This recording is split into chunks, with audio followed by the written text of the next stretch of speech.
Alaikum Assalam, Abdullah, how's it going? Alhamdulillah. It's good to see you. Alhamdulillah. well. What you been up to? Nothing much. Just Man, I'm tired. oh man, where'd you traveled this week, right?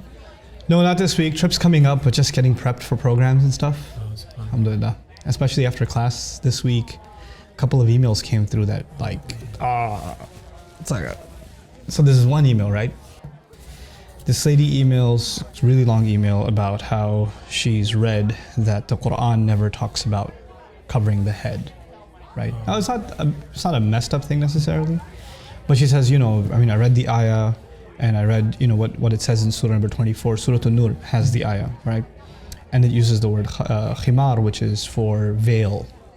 And I looked up the dictionary and it says things like a shawl or cover, so it never ever says anything about covering the head, right?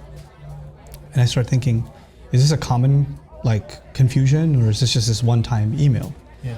So I do a little digging and it's actually extremely common. Like a lot of people think that the ayah is not talking about covering the head at all, right? So it's a really common confusion. I didn't know.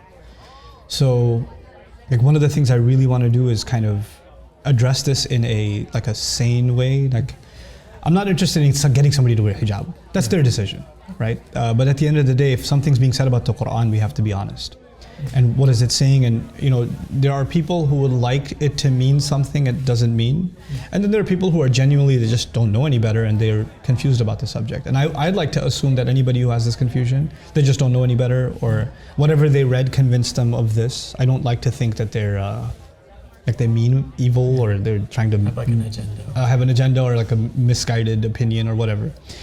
So the cool thing about Arabic, right, is that for covering the head, just covering the head, there's 9 different words.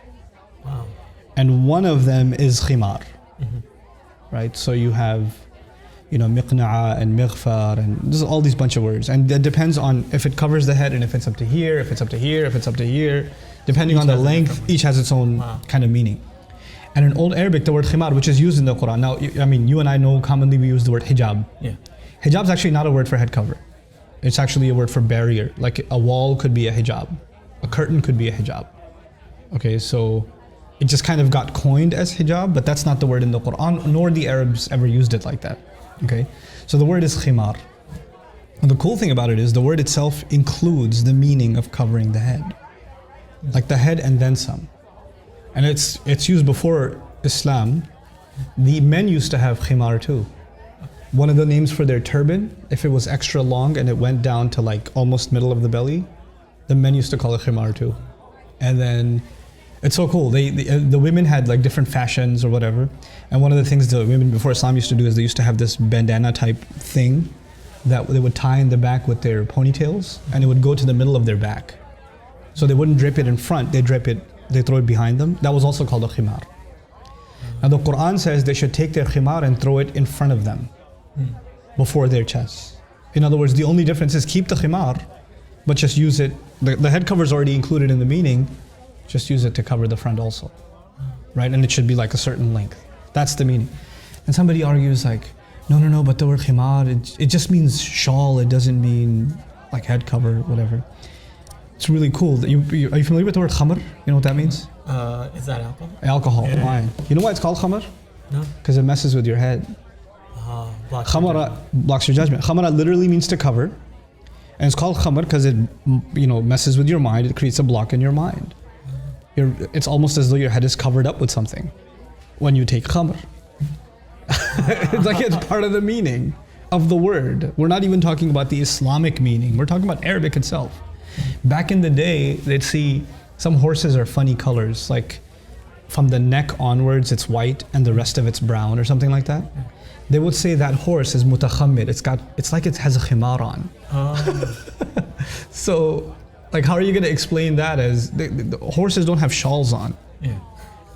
It's just the length. It's just a length, and it's covering its head, and it's up to its neck and all the way down. So that's why they're calling it a khimar.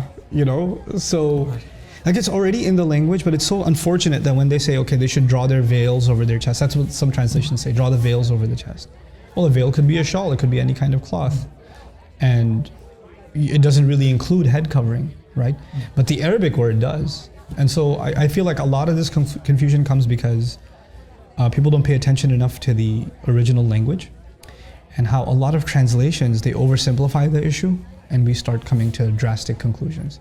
But I think that even if you talk about all of this, like somebody gets upset and says, who are you to tell me that I have to wear this or that? I'm not anybody to tell you anything. But what I'd like to, at least for people to know, is, okay, here's what the word is in the Quran and here's what it means and here's how we can understand it. If you think there's better evidence, if you think there's another meaning in Arabic, then maybe you should tell me about it. So, I don't know, maybe I should do a talk about that someday. Yeah. I'll see you next time, inshallah. Okay, inshallah. Take care. Assalamu alaikum.